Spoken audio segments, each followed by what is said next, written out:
Alle reden vom AfD-Verbot. Ich sage, schickt Alice und Tino ins Dschungelcamp. Und warum, das erkläre ich dir in diesem Video. Zuerst möchte ich betonen, dass ich kein Freund der AfD bin, aber ich bin noch viel weniger ein Freund davon, die AfD zu verbieten, denn das halte ich für komplett undemokratisch und diktatorisch. Wann wird Deutschland endlich erwachsen und verhält sich wie eine erwachsene Demokratie?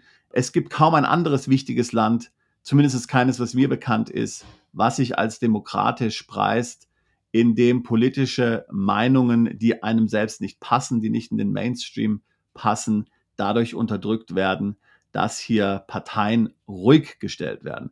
Das halte ich für völlig absurd. Ich lebe schon lange in den USA, dort ist die Meinungsfreiheit heilig.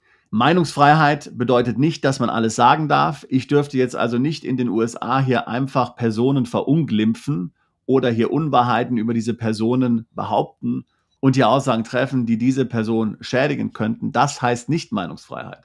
Meinungsfreiheit bedeutet, dass der Staat meine Meinungsäußerung nicht einschränken kann und Dinge wie politische Meinungen oder auch religiöse Meinungen etc. sind hier in ganz besonderer Weise geschützt. Übrigens, darunter fällt natürlich nicht, dass YouTube oder Facebook jetzt hier nicht sagen könnten, dass sie manche Meinungen hier nicht tolerieren. Das sind private Unternehmen, die können selbst entscheiden, welche Meinungen sie auf ihren Plattformen dulden. Das sind ja keine staatlichen Plattformen.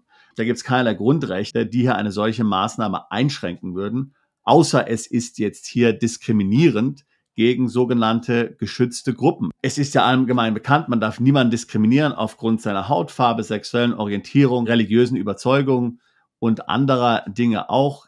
Da darf natürlich auch Google oder Facebook deswegen nicht diskriminieren, aber ansonsten können die auf ihrer Plattform dulden, wenn sie wollen. Aber kommen wir zurück zu Alice und Tino und dem Dschungelcamp. Warum sage ich sowas? Warum schlage ich sowas vor? Also, wie gesagt, in allen Ländern, die sich als Demokratie verstehen, ist es völlig unüblich, hier politische Parteien zu verbieten, weil hier irgendwas gesagt wird, was jetzt dem politischen Mainstream hier nicht in den Kram passt. Hier möchte ich als Beispiel eben nun England bringen. Du hast vielleicht schon mal Nigel Farage gesehen, manche nennen ihn auch Mr. Brexit. Er ist ja letztlich der hier jahrelang für den Brexit geworben hat in der britischen Bevölkerung. Er hat auch verschiedene Parteien gegründet. Er ist definitiv rechts außen hier zu orten politisch. Manche sagen, dass er einen faschistischen Hintergrund hat. Ich finde ihn und seine Positionen sehr fragwürdig. Warum? Da komme ich später dazu. Er ist also definitiv genauso rechts wie die AfD, ganz klar. In UK würde nie jemand auf den Gedanken kommen, dass man ihm jetzt einen Maulkorb gibt oder dass man irgendwie die Partei hier verbietet. Natürlich, auch hier gibt es viele, die ihm widersprechen, die ihm vehement widersprechen, ja, die in der Opposition ihm gegenüber sind. Aber zu sagen, dass er jetzt einen Maulkorb bekommt oder dass jetzt seine Partei verboten wird, das wäre ja völlig absurd und abwegig hier. Das erste Parlament gab es in England 1215. Das Parlament in seiner aktuellen Form gibt es seit 1707. Da kann Deutschland als junge Demokratie vielleicht was lernen von dieser sehr alten Demokratie, nämlich dass man das Ganze ein bisschen gelassen sieht, dass man sich zurücklehnt und nicht gleich hier mit dem Vorschlaghammer draufhauen muss, wenn jemand was sagt, was einem nicht passt. So, und was hat Nigel Farage gemacht? Er ist ins Dschungelcamp gegangen. Er wurde ins Dschungelcamp eingeladen. Letztes Jahr, man hat sich hier versprochen, dass er mit den anderen Teilnehmern hier heiße Diskussionen zum Thema Brexit führt. Das Ganze kam letztlich ein Jahr, nachdem der ehemalige Gesundheitsminister Matt Hancock im Dschungelcamp war. Er war ja während der Corona-Krise Gesundheitsminister und hat sich dort sehr unbeliebt gemacht. Viele der Toten werden ihm angelastet, weil er nicht schnell genug reagiert hat, beziehungsweise schlicht und ergreifend inkompetent ist. Er ging ins Dschungelcamp, musste sich natürlich hier ganz viele Vorwürfe auch anhören, hat sich, man muss es sagen, ziemlich gut in dem Dschungelcamp geschlagen. Auch die Bevölkerung hat ihn eigentlich als recht positiv wahrgenommen. Er war nicht arrogant oder überheblich. Er hat hier seine Position erklärt. Er hat sich auch entschuldigt für die Dinge, die während der Corona-Zeit passiert sind. Also grundsätzlich kann man sagen, seinem Image hat es nicht geschadet. Und man hat natürlich nun gehofft, indem man Nigel Farage da ins Dschungelcamp schickt, jemand, der sehr kontrovers ist, der auch sehr gut diskutieren kann, der hier ein großes Maul hat, legt er sich sozusagen mindestens hier verbal mit den anderen Contestants an und es gibt hier heiße Diskussionen. Vielleicht schreien sich sogar die Contestants an, weil sie so erbost sind über die Brexit-Position. Nichts davon ist passiert. Ich gehe jetzt hier nicht ins Detail. Schau es dir am besten selbst mal auf YouTube an. Es ist wirklich unterhaltsam. So, also deswegen sage ich zu RTL, hol doch auch mal die Alice und den Tino ins Dschungelcamp. Wenn sie sich weigern zu kommen, ist dies ja auch eine gewisse Aussage, aber vielleicht kommen sie ja.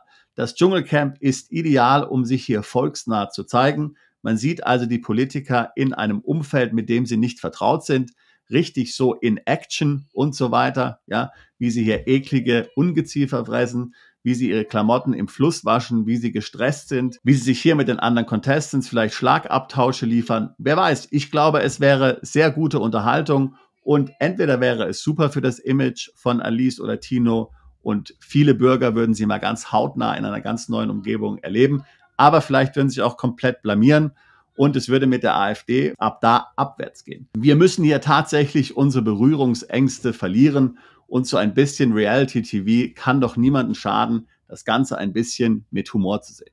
Ich möchte noch hinzufügen, und ich habe es ja vorhin schon angesprochen, selbst wenn ich absolut gegen ein Verbot der AfD bin, muss ich doch sagen, dass ich in einigen anderen Ländern, insbesondere in den USA und auch natürlich in UK, erlebt habe, was so eine Rechtsaußenregierung anrichtet. Es ist absolut nicht meine politische Schiene. Ich glaube auch nicht, dass die was Gutes für das Land tun oder das Land retten können. Ich kann mich erinnern, ich habe zu Trumps Zeiten auch schon in den USA gewohnt.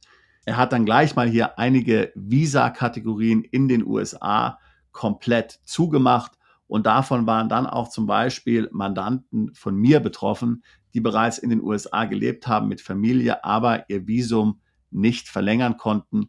Rechtschaffene, steuerzahlende Leute, die das Pech hatten, die falsche Visumskategorie gewählt zu haben, wurden hier Opfer einer politischen Kampagne, wurden hier Opfer eines überzogenen rechten Populismus. Und ganz ähnlich ist es auch in UK. Viele Mandanten erhalten schlicht und ergreifend keinen Aufenthaltstitel in UK. Selbst wenn du vermögend bist und hier als Privatier leben könntest, bekommst du keinen Aufenthaltstitel. Ja, es ist ärgerlich, es ist lächerlich, es ist schlicht und ergreifend nichts anderes als Populismus. Und es ist absolut unrühmlich für ein Land, Bürger so zu behandeln. Die Folgen sowohl von Trump als auch von den Tories hier sind gigantische Staatsverschuldung in beiden Ländern. Es ist also nicht so, dass hier der Haushalt jetzt irgendwie ausgeglichen worden wäre oder man hier jetzt steuerlich vernünftig gewirtschaftet hätte. Es ist ein Chaos, ein politisches. Der Haushalt ist in einer desaströsen Lage. Und der Reputation des Landes tut es auch nicht gerade gut. Und von dem Gleichen warne ich dich auch betreffend der AfD. Es betrifft mich ja eigentlich nicht, denn ich wohne schon seit dem Jahr 2000 nicht mehr in Deutschland und ich werde auch nicht mehr in Deutschland wohnen. Aber ich kann dir sagen, verlass dich nicht auf die AfD als dein Heilsbringer und dass die hier alles Mögliche repariert, was die anderen Parteien versaut haben. Verlass dich nicht auf eine politische Partei, egal welcher Couleur. Keine politische Partei kann dich retten, kann das Land retten. Das kannst du nur selbst, das können nur du, das können die anderen Deutschen, das können die anderen Bürger durch ihre Eigeninitiative, Selbstverantwortung, Kreativität und ihr Engagement können sie ja das Land in eine bessere Zukunft führen. Man sollte sich hier nicht auf Parteien verlassen. So, was sagst du zu meinem Vorschlag zum Thema Dschungelcamp? Findest du das auch eine gute Idee? Ich meine, es wird sowieso nichts werden, denn RTL wird Angst haben, dass alle Anzeigenkunden abspringen und dass dann die Sendung hier möglicherweise boykottiert wird. Ein trauriger Zustand wirklich in Deutschland, wo die offene politische Diskussion leider schon lange nicht mehr möglich ist. Lass mich wissen, was du zu diesem Vorschlag denkst. Würdest du eine solche Sendung anschauen?